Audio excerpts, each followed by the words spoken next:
Good morning and welcome to your 2021 sales strategy for freelancers. I'm Dante St. James. And it's all about ensuring you have the right work to go to after the work you're doing now is done. So it's about that sales pipeline that we're going to be starting to put together. Thanks for joining us this morning. This is brought to you by the Australian Small Business Advisory Services Digital Solutions Program. A quote here from Brian Tracy, a very famous public speaker and motivational self-development author. Keep your sales pipeline full by prospecting continuously. Always have more people to see than you have time in which to see them. Great piece of advice there. Yes, it's brought to you by the Australian Small Business Advisory Services Digital Solutions Program in conjunction with Business Station, primarily in the WA, with Regional Development Australia, Brisbane in Queensland, and Treaty Business Consulting in the Northern Territory. This will be available to view again on YouTube a little bit later today through my channel and in a couple of days' time through the Business Station channel. So if you want to view it again, go to youtube.com, either search for my name or search for Business Station, and that should be available to you either later today or in a couple of days' time. What we're going to look at today is a rather fast-paced look at what a sales strategy actually is. We'll look at targeting a customer, the difference between sales and self-service, clear differentiated tasks in your sales process, being a consultant and an advisor rather than just doing what you do, the process of moving up market and raising your rates, and experimenting with what works in the mix of your business. We'll also be looking finally at using what is called channel partners to increase your reach that much more and to cover that much more revenue opportunities. My name is Dante St. James. My education listed on screen, as well as the government programs I'm a part of, which include the ASBAS Digital Solutions, NICE, and Be Connected federal programs. So I also work with Google's Digital Springboard program around Australia and Facebook's Boost with Facebook Australia and New Zealand program, which includes a network lead trainer role and a media planning professional, digital marketing associate, media buying, creative strategy, and creative science qualification with Facebook Australia. So it's been quite a journey, quite a big journey, in fact. So what is a sales strategy and why exactly do you need one? Why should you be lining up to get one of your own? Well, put simply, your sales strategy is all about, I guess, the way you're going to drive and create and attract more revenue in the future. Why you need a sales strategy is because regardless of what you do, you need that pipeline of work always coming through. So this strategy that you're going to put together is going to help to achieve that, to bring that pipeline of work coming through. Anyone who's been in a trade or anybody who's been in sort of a freelance kind of environment will know that you're only as good as the work that's still coming down the pipeline for you. You can't rest on the laurels of the work you're doing right now, and you certainly can't rest on the laurels of the kind of work that you may have done in the past.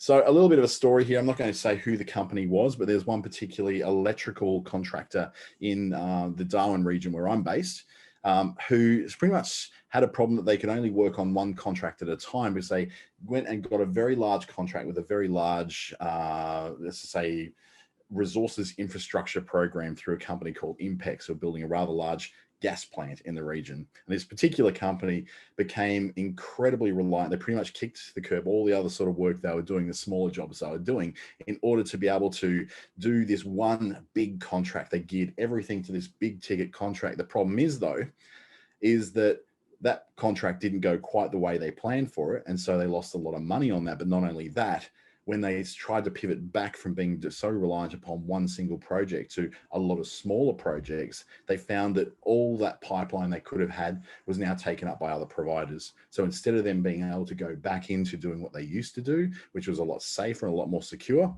they unfortunately got caught up in a trap where they were 6 months behind everybody else who'd not just caught up to them, but overtaken them and taken a lot of that smaller contracted work, those smaller residential and commercial jobs that, yes, weren't as glamorous as the great big gas plant project, but was certainly something which is going to give them a lot of work once that particular project was over. They didn't plan to have stuff coming down their particular pipeline. So we talk about this pipeline. The idea of the pipeline is that there's like a pump at the head of the pipeline, and that pump sends the work down the pipeline to you to be able to do. But the pipe always has to be full of something. You can't just have an empty pipe. Otherwise, you're just pushing just hot air through a pipe. You're not actually pushing anything of value down there.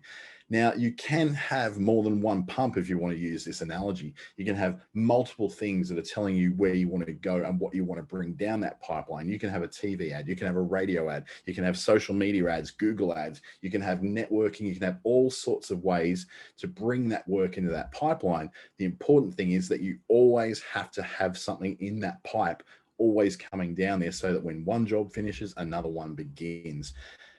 Sounds easy, but it certainly takes some work. And it's one of those things that's very hard for small businesses and the sole traders to do when they're in a position that they are so consumed in one particular job that they're not able to then do the marketing or the preparation that's required to be able to get that pipe back full again. So how do you build a pipeline? This is pretty much the beginning of what we do when we put together a sales strategy.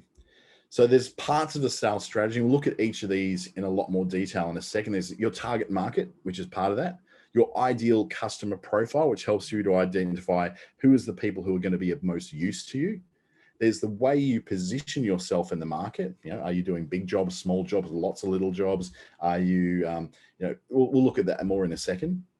There's the motions you go through with sales. So all those different things you'll do, the processes that go through in order to secure that sale. There's the method you use to attract stuff into your pipeline. And then there is the channels, the sales channels, or if you like, the different pumps at the head of each one of those ways into the pipeline. So starting off with your target market, it's all about, I guess, what industry you're in to start with. So who your target market will rely very heavily on what you're actually doing for work. If you are, for instance, a carpenter, having a target market of teenagers is probably not a great thing for you. So knowing what industry you're in and knowing what the target market generally is for that industry is going to help you inform what that sales strategy is going to be. Where the money is now, this is one of these things where you have to know what is what we used to call the vox populi. What is the voice of the people? What's currently working really well? Is it solar if you're an electrician, or is it air conditioning if you're in a tropical area? If you're in a coaching environment, is it about people wanting to overcome addictions, or is it about people wanting to learn how to better run their businesses? And then also having that knowledge of your industry and experience to be able to look at where things are and where they're going to go. A great book I've always read in the past, and I keep bringing it up every couple of years, is Who Moved My Cheese? And it's all about when the money moves from somewhere to somewhere else, and knowing that you need to have that flexibility to be able to go, oh, okay, it's not there anymore. I've got to go over here because this is where the money now lives. Your target market then really moves onto your target person. So target market is just general people, like general clumps of people, but your ideal customer is getting an idea of who that ideal person actually is. And you make that up by people who actually need what you do. So people who actually have a need to use your service, people who have a need to buy your particular product. But then you've also got that beauty of that, particularly when you're in a sole trader or freelance position, of looking at who it is you like working with. If you prefer to work with other women, that's something you can actually target for. If you prefer to work with homeowners, that's something you can plan for. And by designing your ideal customer, you're almost giving yourself a picture of that kind of person. When I used to be in radio many years ago, our ideal listener was someone who we could define. They had names. It was Darren and it was Becky. And Darren was 27, a non-married tradie with a girlfriend looking to get married in the next couple of years. Becky was a married with 2 kids mum, about 35 years old. And they had specific things about them so that every time we turn that microphone on, we always knew that we were speaking to Darren or Becky or both of them. But that kept us focused on knowing, would Darren or Becky be bored by this, or would they actually enjoy this? Likewise, you then also look for who brings the best profit. Now, sometimes the people who need you the most are not the ones who bring you the profit. That doesn't mean you have to suddenly become a charity to serve them. The who needs you can be further filtered down to who needs you but can afford you, who needs you but is someone who you also like working with. So start at the top, you have a whole lot of people at the top of your funnel the people who need you. Next one down in the funnel, Who do you like working with? That filters it down. And then who brings the most profit? That's at the bottom of the funnel, where you've really filtered it down to the few people, or maybe the hundreds of people who have the resources to be able to pay you, have the resources to be, and you've got the rapport with them to be able to work well with them, but they also need what it is you do. Your market positioning is all about what's unique about you. So are you available on phone calls after 5 p.m.? Are you open Sundays? Are you providing a particular service or a set of brands that nobody else provides? Your unique selling proposition is a hard thing to do when you're in a competitive environment and there's a lot of you. So that's a whole different process. We can go through things like the story brand one that I'm doing a little bit next week, which is all about, getting behind what your message is. And that's what we get onto when we get to brand messaging. What is your brand message? What is the thing that you say to people that in a nutshell explains what you do and what the advantage is of you being the person that they choose to do that work? And then also knowing who your competitors are, because that helps you to define what your brand message is.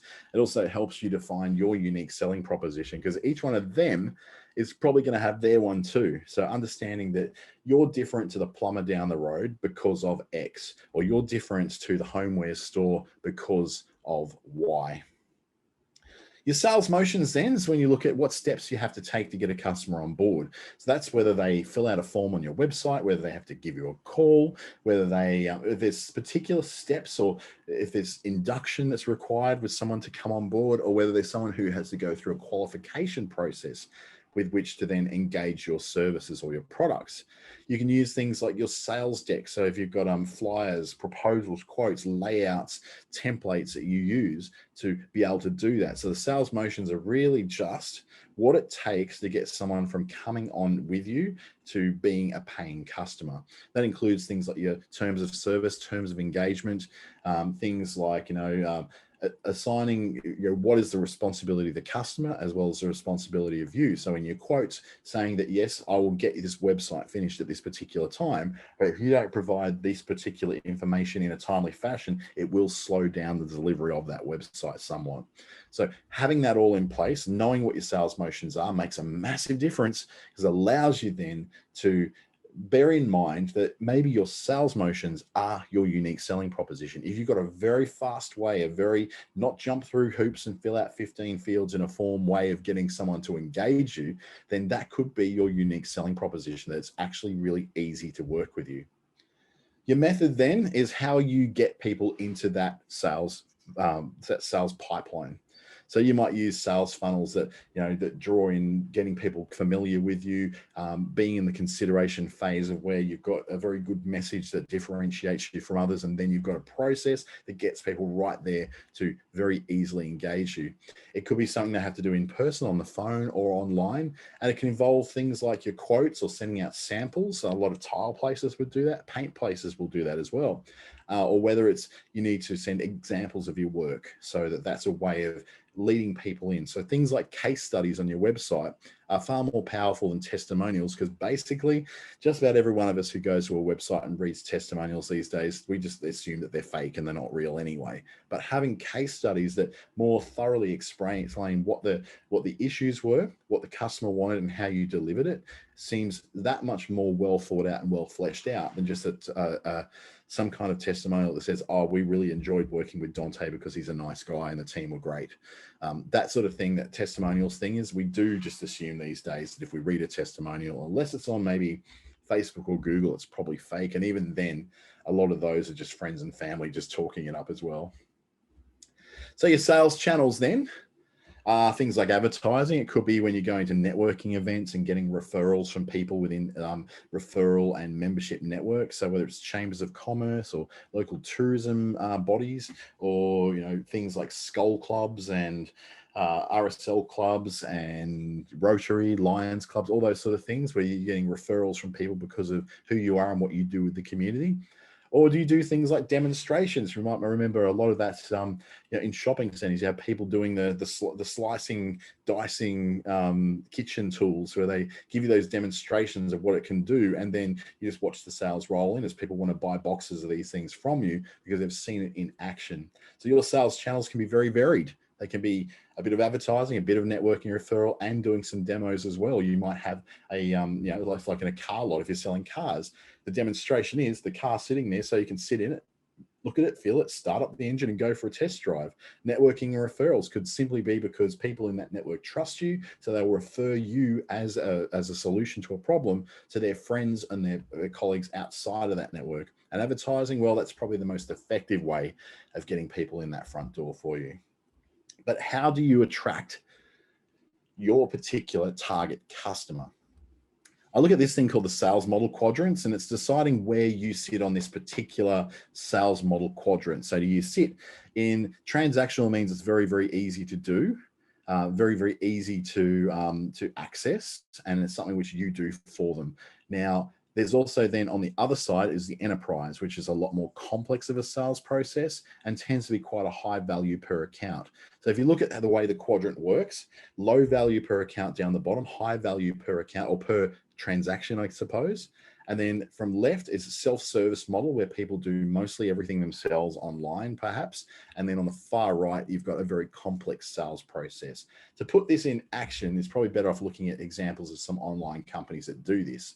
So for instance, Stripe, which is a payment system, has quite high value per account because you're going to be giving them a lot of payments over a long period of time, but it is completely and utterly self-serve. It doesn't have much customer service at all. It's something you set up yourself. Amazon Web Services, which is a web hosting company, they have quite a high value per account because the lifetime value over a lot of years is very powerful for them. But it's very, very self-serve. There's not really much customer service or help along the way with it. Whereas Xero, for instance, the actual cost per account is not particularly high, although I would say at $50 a month, it's actually not particularly low either, but it's quite self-serve, but it sort of gets towards that sweet spot in the middle where there is customer service when you do need it.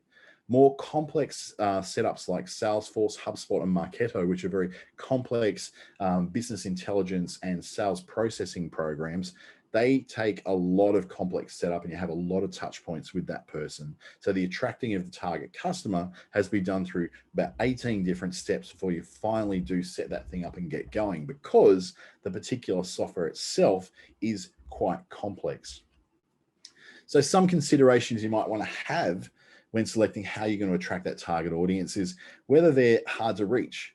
Now, hard to reach can be, an example I've given on screen, which is that blogging isn't a very useful way to reach dentists, but it's a very useful way of reaching marketers. So you've got to consider the tools you're going to do to reach those people. You might think that television is a very good way of reaching sports fans because a lot of sport is on television, but it may not be as effective a way of reaching people who are, say, for instance, gamers, because gamers just do not watch television. They just don't do it. It's not something they do. They like interactive stuff, so you have to reach them in another way.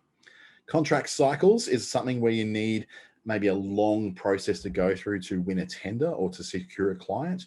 Now, this can mean that it takes, 6, 12, 18 months, 2 years before you'll actually get that sale from that person. Example is of someone who I won a contract with this very week, and the contract cycle for me to get them across has been about 3 years of networking and going backwards and forwards and being a friend and giving lots of advice and being very friendly to them out in a particular club. And they've finally come on board and they're part of what it all is. It's fantastic that it happened, but it took 3 long years to get them there. And the actual cost of that particular program they're doing with me isn't particularly profitable for me.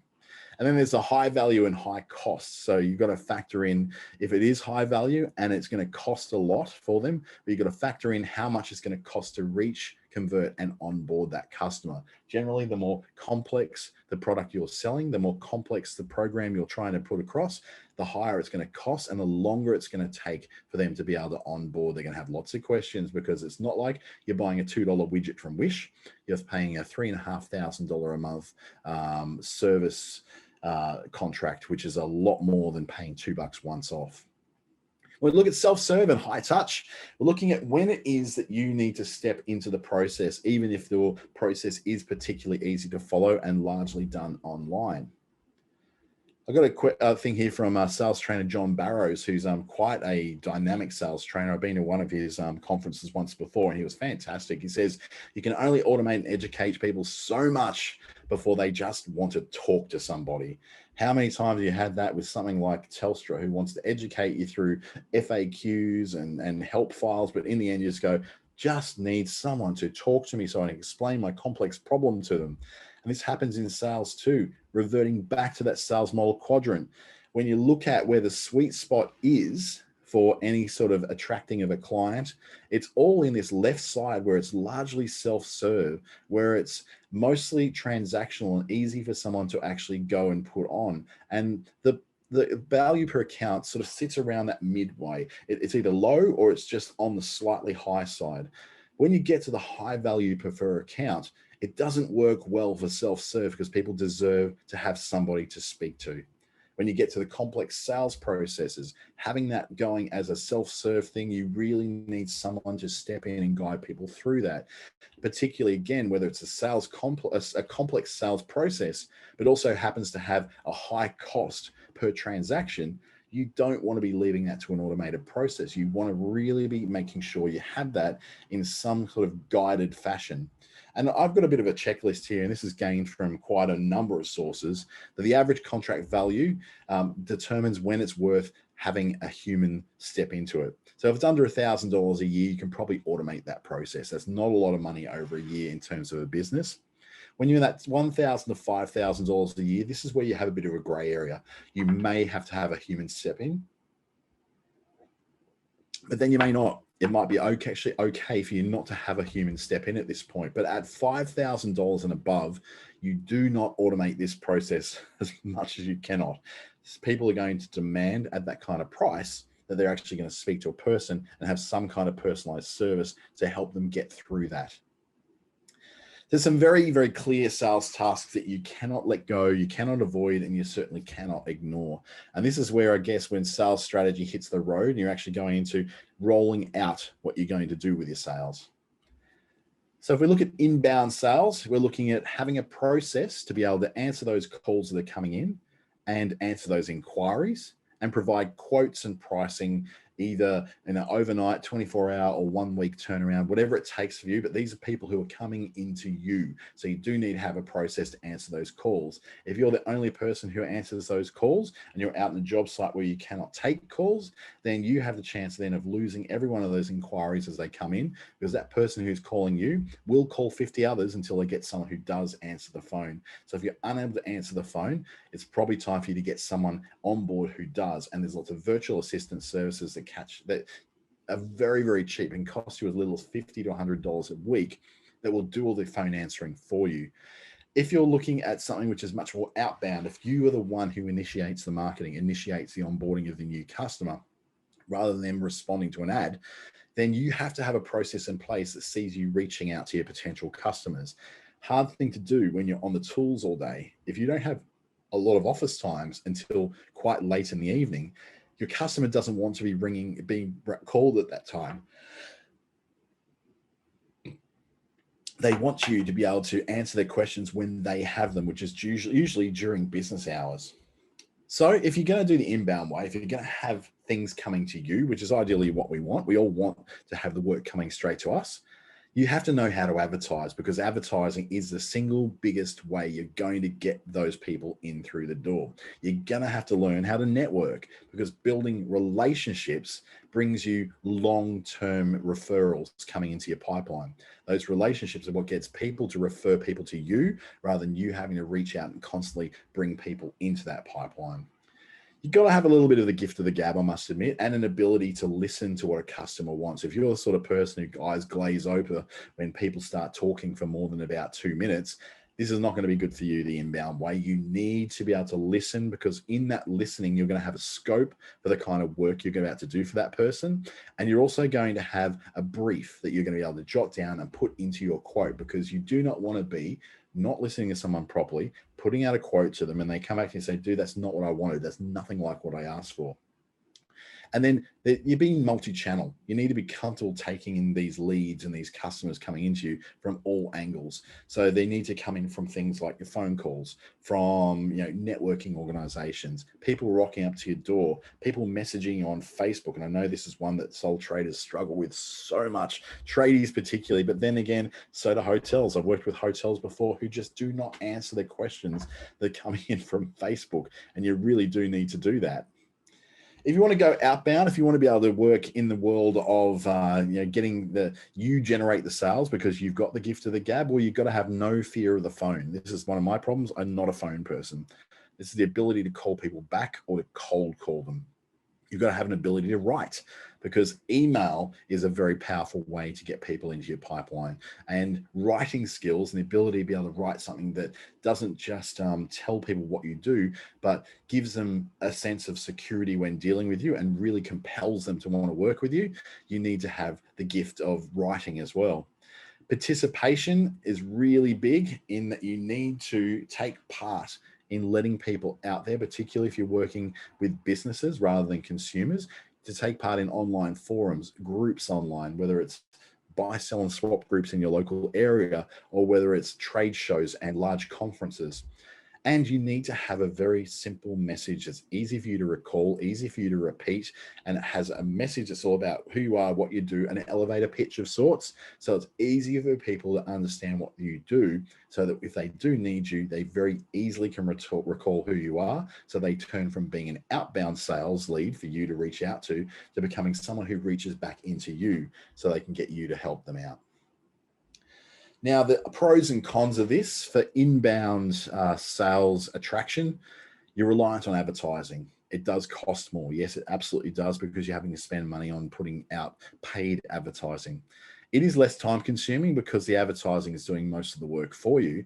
And it's a lot better for those of us who are a bit more introverted and don't really like reaching out too much on phones. But the outbound way, well, it's reliant upon your personality. And we said it's very much the gift of the gab. It's the ability for you to be able to easily reach out to people, have no fear of the phone, and easily talk to people no matter what mood or state they're in, or whether it's the right time to talk to them or not. You have to be very resilient and know that when people sort of reject you, you don't take that as a wholesale rejection of you. You just go, okay, next. It does cost less than the inbound method because you're not necessarily doing advertising. All you're doing is paying for the cost of a phone call. It is more time consuming because you have to put a time in your day to be able to do this. With advertising, you just do it once and it keeps on going. But when you're doing the outbound calling, this does take time. It means every day you have to set aside time to be filling up your pipeline again, or maybe just once a week, but it still takes time. And it is much better for those of you who are extroverts and really do enjoy the process of sales. Now, getting to know your customer profile is all about defining who you are targeting. So we talked about this very briefly before when I was talking about Shane and Becky when I was in radio. An ideal customer profile, this is a quote from me, addresses the problem with trying to target everyone, because when you try to appeal to everyone, you end up appealing to absolutely no one. Where people make mistake is they often get very vague with who they're trying to target. So they'll start to go very broad. They'll go, oh, I'm after everybody. Or I'm after all women, or I'm after the population of New Zealand, or I'm after the population of everyone in Sydney, because they're all going to be interested in what I do. The problem is it's too broad. And if you're doing the inbound method, it's going to cost you an absolute fortune. I'm talking like millions of dollars in advertising to get that attention. That's the kind of thing that McDonald's does. You can imagine what their budget is each year for advertising. On the converse, if you go way too specific and way too niche, it makes it just as hard for you to reach anybody because you're basically reaching nobody. So you might want to look for people who are very specifically into German board games, who happen to also read Nietzsche, and they watch amateur Croatian boxing. Now, you might have a chance of reaching someone who has an interest in Nietzsche. You may have a chance of reaching someone who's into boxing, but once you combine those very, very small niches together, you're pretty much going to reach absolutely nobody. Your good customer profile is something where you recognize that you'll be able to spot a good prospective customer very quickly. So it's one of those things where you know that you can look at any of the people in your group of friends or colleagues and you go, that's who my target is. And you can picture that person. It's simple, so you're able to repeat it back again and again. You can recite your target to anyone very, very quickly. It's systematic in that it's able to identify that target in a database or a digital advertising platform. You're able to go through the Facebook ads platform, for instance, and define exactly who that target customer is. Or you're able to sit there in your database and go, I know all these people, that one is, that one is, that one is, that one is, and you're able to pick them out one by one. So some examples of good ideal customer profiles would be something like shoppers. So engaged online shoppers who use Facebook and are women over 35 years old. It's specific, but it's still a lot of people in terms of Facebook. Sports fans could be fans of the Brisbane Lions who live outside of Brisbane and are Apple iPhone users. You can very easily target that sort of thing in things like Facebook and Google. You can look for homeowners who are people who own their own home, but are also shoppers of Bunnings Warehouse and who have children under 13 years old. Funnily enough, you may not realize that is actually a target you can find and define in the Facebook ads platform. So if you're looking for the kind of people who they are, all three of these are available in most ad platforms, including LinkedIn, Pinterest, any of those really. Another way to attract your right client and get that pipeline full is to not just be someone who does what you do, but to be a bit of a consultant or an advisor, because after all, you do this stuff every day. You are the expert in the room of what this exactly is. Quote from Mark Roberge from Harvard Business School. He says, we need to do a better job when we engage with someone to engage with them in their context. We don't just come at them with a pitch. We go, where are you coming from? What's your problem? What's the thing that you need solved? So how you be an advisor and not just a doer is to give advice. So you give that for free. You give people free advice that someone can action without you. So they can actually do a little bit of that problem. So if there's someone who's ringing up with a problem with a leaking roof, you can say, try this. And if that doesn't work, they can come back to you as the person who gave them some advice to try, and they'll go, okay, that didn't work. Okay, cool. Well, if you want me to come out, it's this, and I can come out tomorrow morning at 9 a.m. They're much more likely to choose you because you're the one who took the time to give them some advice that could have saved them some money.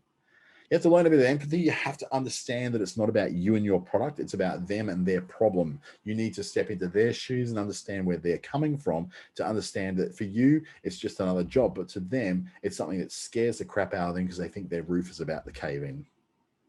You need to market about them. You need to talk about what their problem is rather than what you do necessarily. So yes, I'm a carpenter and I can help to do all these amazing things and renovate a home and do this great stuff.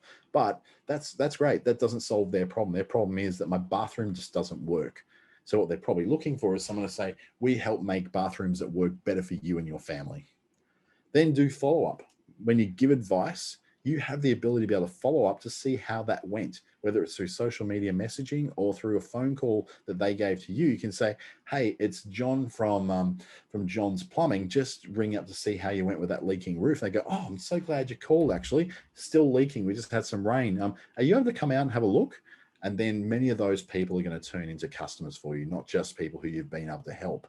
Another way of raising the stakes for your sales is to move up market, raise your rates and charge more for what you do. And the pricing process is all about going from price-based to service-based. When we start a business, we often starting off cheaper. We start competing by offering a lower price point. But as the business matures, we add a few new features. We get more established. We're able to add on new services and features that then add on the ability for us to charge a bit more. And eventually, once we got those add-ons and those extra services in place, we're now a premium provider, not a cheap and cheerful backyard operator. Now we get to raise those rates because the price of entry, the kind of customer you want, is someone who has the resources to be able to pay you what you deserve to be paid for what it is you're doing. An example would be Jetstar. Big example, I know. Not many of us have a business that big, but you think of them when you go to book something, you've got their starter fare, and it's a basic offering. You can't choose where you're going to sit. You can't take check-in baggage with you. You're not going to get food, but they've got add-ons. So you can add on things like the ability to make cancellations without penalty. You can add on a seat selection, choose a legroom seat at the front or in the middle. You can pre-order food and drink, so you can be getting that on mid-flight, and you can get checked baggage as well that sits in the cargo hold underneath. It's all more expensive than the starter fare though. And then they've got multiple fare points. So you can have the starter fare, which is for the basic casual traveler who doesn't want to pay for any fancy overheads. You've got Starter Plus, which allows you to do those basic things like non-penalty cancellations. But Starter Max then adds in things like seat selection, adding in your baggage and having a lot more options, such as getting on the plane before all the plebs do.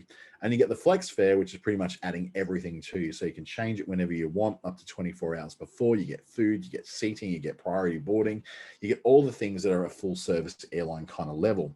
And you're going to be paying a price, which is pretty much the same as what you'll pay on Qantas, but it'll be a Jetstar flight. The advantage of this is that Jetstar gets to present themselves as the cheap value option, but they also give you the option to go to what is just about full service as well. A better seat, priority boarding, not lounge access, but you get food and you get treated a lot better. You're getting the service you want to get because you're paying that little bit extra, but they still get to present themselves as being the cheaper and the more casual option.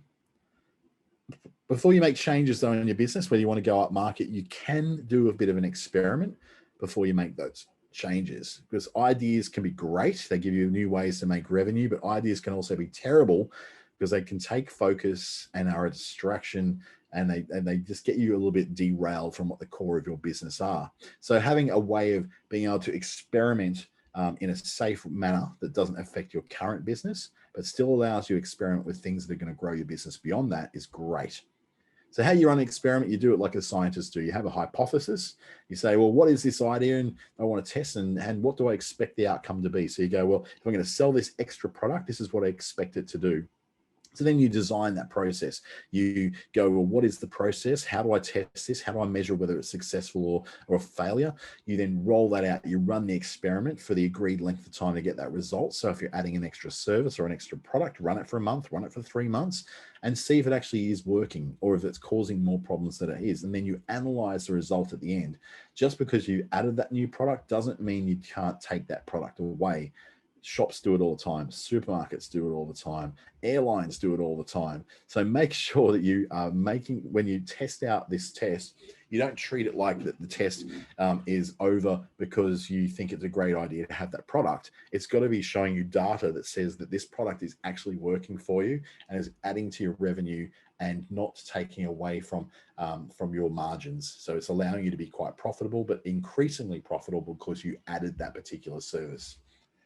Now we get to channel partners. These guys are ultimately the important one for you because they help you to work with others to get more sales, not just for you, but for all of you. So for all your channel partners as well. And they're great because when you're ready to get bigger, already have clients and a track record, then you're able to then show others that you're worth working with, that you've got the ability to be able to give them some value as well. But they also look at it and go, well, actually, you're good at what you do. I want to be able to refer people in.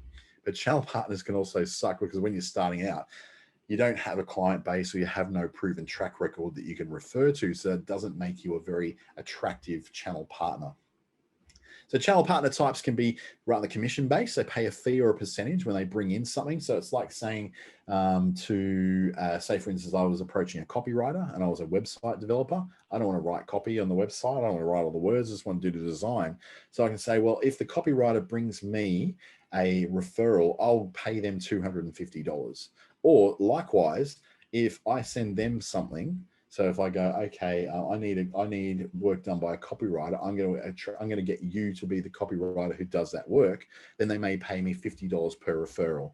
That's a channel management. It's a referral fee. It's like a little commission that you give to someone that helps them to be able to grow and helps you to be able to grow. It increases your capability and their capability. So you don't have to be everything to everyone. You just do the thing you're good at, but you have your little team that does that stuff. And that's what brings me on to pods, or a team base where you've got 2 or more complementary businesses that bid for work collectively and they refer to each other individually. So when there's a quote going out of a rather big job, but you can't do all of it, you can team up with those who can actually do the bits that you can't do, and you bid for that work together. That can be a very powerful way of getting much bigger government contracts, so you don't have to get all the stuff on your own, and you don't have to deliver all the pieces on your own either. And then there's resellers, people who will sell your service for you. So they will say, okay, I'm going to send you through either a referral, or they just are selling it for you. I do similar things for other people. I will sell their services for them if I believe that they're a good match for that particular client. And then I will get either a reduced rate for that service, So I just charge a client direct and I get a reduced rate. So I have a margin built in so that, if it's, say, for instance, a website and I'm getting a web developer to build that website for my new client, they may charge usually $5,000, but they'll sell it to me for 2.5, so that my commission then, or my margin, is $2,500. It's all about getting volume in. So they will give you a reduced rate for the more volume that you bring into them. So if it's, again, talking about maybe electrical contracting, if you're getting someone who's selling solar systems on your behalf, they buy your solar system installations for $20,000 per piece. But when you buy it from them, you're getting it for $15,000. So you've got a $5,000 margin. They don't mind losing an extra $5,000 because they are getting lots of additional work in. So they're still making their margin, albeit reduced, but they're doing a lot more work. The McDonald's effect, basically. Sell a lot of it at a small margin, but $1 billion $1 coins is still $1 billion, isn't it? When you use channel managers is when you want commissions and lead generation, when you have something that can be sold at rather high volume or at a high reward for each sale that's made. So for instance, things like high ticket software, could be selling services, really do fall into this. It's something which a lot of the margin is in labor time rather than in fixed costs like materials and resources. So something which can be sold a lot of it, because you can do a lot of services if you've got a team to carry those out, and that the reward for it, the incentive for it, is quite high. So if it's a $1,000 thing and you're giving them a $250 commission every time, that is worth using a channel manager for. For your teams and pods, when you need to do some but not all of what a customer needs, and then you need to team up with others, that's the time to use a team or a pod as a channel manager. And resellers is when you already have something that's already in demand that you don't have the resources to go out and make or sell for yourself. You can get others to sell for you. So that's, for instance, if you don't have a sales team, you can use channel managers who do the selling for you. So in that way, you're able to concentrate on what you do best and they concentrate on the sales. So as we come to the end, let's do a quick recap. A sales strategy is an approach to keeping a pipeline of work coming to you all the time, 24/7 if possible, but at least always coming to you. So you've got something coming in to replace the work you're doing now when it ends. Don't be too broad or too niche when you're targeting your ideal customer. Otherwise, you're going to miss exactly who you're after. You can automate some stuff, but eventually you'll need to talk, particularly if you've got a high value product. Be able to give free advice to potential customers, not just go out and seek a sale. For people who are naturally very, very people oriented, this won't be hard. But if you're not such a people person, this will be a little bit harder for you to do. You just got to go in with the idea you're helping someone, and the fact that they engage you for work is the bonus. Decide whether you're an inbound salesperson or an outbound salesperson. So whether you're someone who takes the calls or makes the calls, or whether you're a bit of both. Ideally, you want to be a bit of both, really. Consider moving up market by having things like add-ons that can be a good way of growing your sales. Your average cost per sale or your average margin per sale goes up quite heavily when you're able to add in additional services and additional things, because you're not then paying for all that attraction of a new customer. You're just simply upselling the one that's already there, and it's a much better value way of doing it. Don't add something new to your stock services or add something new to your products until you've run a successful experiment that proves that this thing is absolutely right. And I would say also consider using channel partners once you've really got that motoring along. Once you've got a lot of momentum, then go, okay, this is something I can successfully package up for someone else to sell for me, or I might even consider selling something for someone else in order to create a new source of revenue. So that would be how you put together a sales strategy. There was a lot in there, and I know we moved very fast. So just be aware, you can recap this on YouTube a little bit later today. I'll have this one loaded up, and Business Station will have it on their YouTube channel as well in a couple of days' time. And they'll send you an email through if you were an attendee to this particular session to show you where that information is precisely on YouTube. Thank you very much for joining me. You can get in contact with me through dante@treaty.com.au, through Facebook, or through LinkedIn. We're doing these almost every weekday of January. I've got 17 or 18 different things I'm doing. So please do check out businessstation.com.au to ensure that you've got the latest information on where and when each of these free webinars are on. For now, though, thank you very much and have a great week. And I shall see you soon as we do more of these right here at Treaty Business Consulting, Regional Development Australia, Brisbane, and with Business Station and the Australian Small Business Advisory Services Digital Solutions Program.